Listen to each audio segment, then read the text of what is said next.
gain yang lain dari tadi harga obligasinya sendiri meningkat ditambah apresiasi nilai juga itu yang menarik. Jadi kalau stabil aja mereka suka, apalagi kalau ada ekspektasi rupiah. Jadi Anda nggak usah takut selama kita bisa menciptakan prospek pertumbuhan ekonomi yang bagus. Menteri Keuangan Purbaya Yudi Sadewa menegaskan bahwa dirinya tak suka banyak utang dalam pengelolaan anggaran negara. Hal itu disampaikan Purbaya saat membahas perkembangan imbal hasil atau yield surat berharga negara atau SBN. Ia mengaku senang dengan capaian yield surat berharga negara 10 tahun milik Indonesia.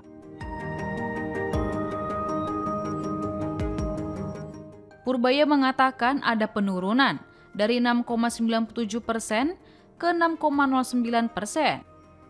Ia mengatakan meskipun tak suka banyak utang, namun karena utang bisa menjadi murah bunganya.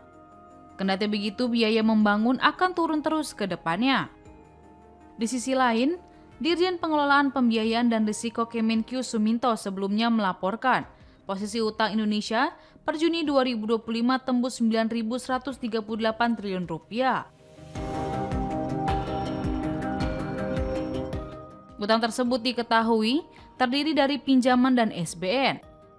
Utang pemerintah turun sedikit dibandingkan posisi Mei 2025 lalu, yang mencapai 9.177 triliun rupiah.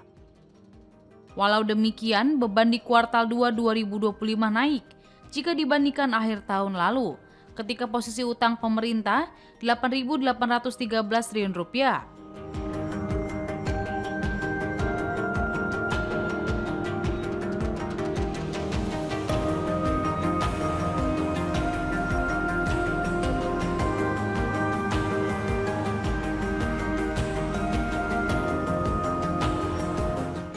Berdasarkan komponen utang, pinjaman naik sedikit dari 1.147 triliun rupiah ke 1.157 triliun rupiah. Adapun utang dalam bentuk SBN lebih rendah, yaitu turun dari 8.029 triliun rupiah ke 7.980 triliun rupiah. Posisi outstanding tersebut yang membuat rasio debt to gross domestic product atau GDP Indonesia tembus 39,86% per Juni 2025. Kemenkyu menegaskan level itu masih rendah dibandingkan dengan negara-negara lain. Hingga 31 September 2025, pemerintah telah menarik utang baru sebesar 501,5 triliun rupiah.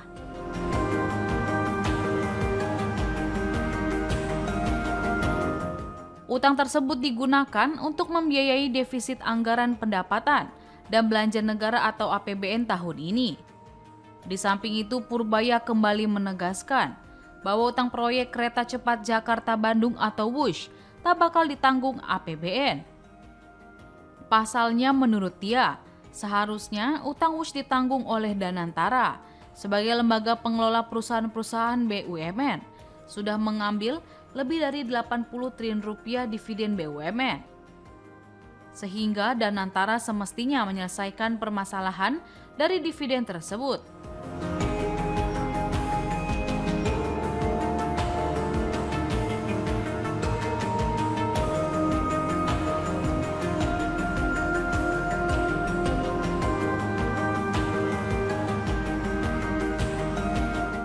Purbaya juga mengingatkan agar pengelolaan antara sektor swasta dan pemerintah tidak tumpang tindih.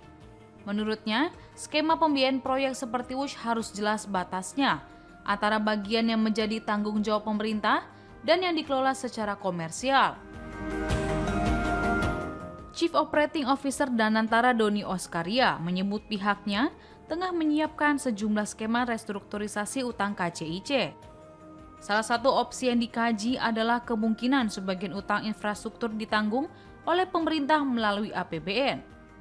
Diketahui proyek kereta cepat Jakarta-Bandung resmi beroperasi pada Oktober 2023 dengan skema kepemilikan 60% oleh konsorsium Indonesia dan 40% oleh Cina. Biaya awal proyek ini tercatat sebesar 5, miliar US dollar atau sekitar 89,6 triliun rupiah kemudian membengkak menjadi 118,4 triliun rupiah akibat cost overrun. Dari pembengkakan biaya 1,2 miliar US dollar, sebanyak 75% ditutup melalui pinjaman baru dari China Development Bank, sementara 25% berasal dari tambahan ekuitas KCIC.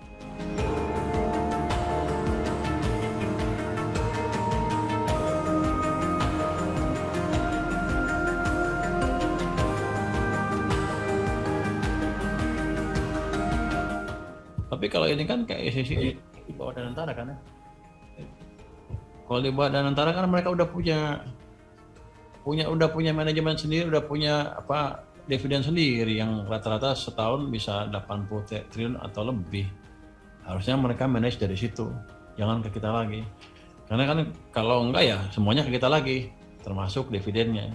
Jadi ini kan mau dipisahin swasta sama government. Ya jangan kalau enak swasta, kalau nggak enak government. Saya pikir begitu ya Pak.